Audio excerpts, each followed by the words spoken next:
couple of pieces of advice for students as I look back on my experience. The first, I think, would be to focus on taking professors, not classes. And that might sound kind of funny, but I think the thing that can be life-changing about experience in the academy, seminary, or graduate school is the impact professors have on your life.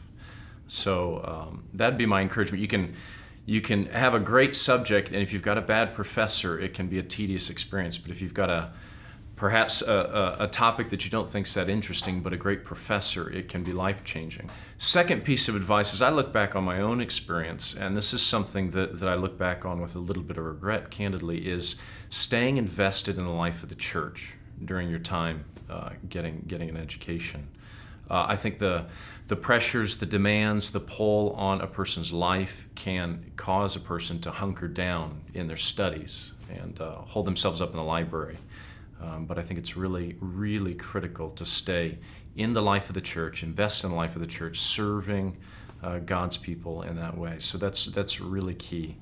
The third piece of advice I would say that I think is perhaps the most important piece of advice is, put it this way, don't begrudge the suffering that God sends your way. And one of the things that I've seen consistently in my own life, and then in other students who've gone through graduate school, through PhDs, is God has a way of surprising you by sending you challenges, disappointments, crises, health issues, family issues, one thing after the next. And I think the temptation is to feel like those are a distraction from what you're doing or your main calling at that point, which is being a student and studying.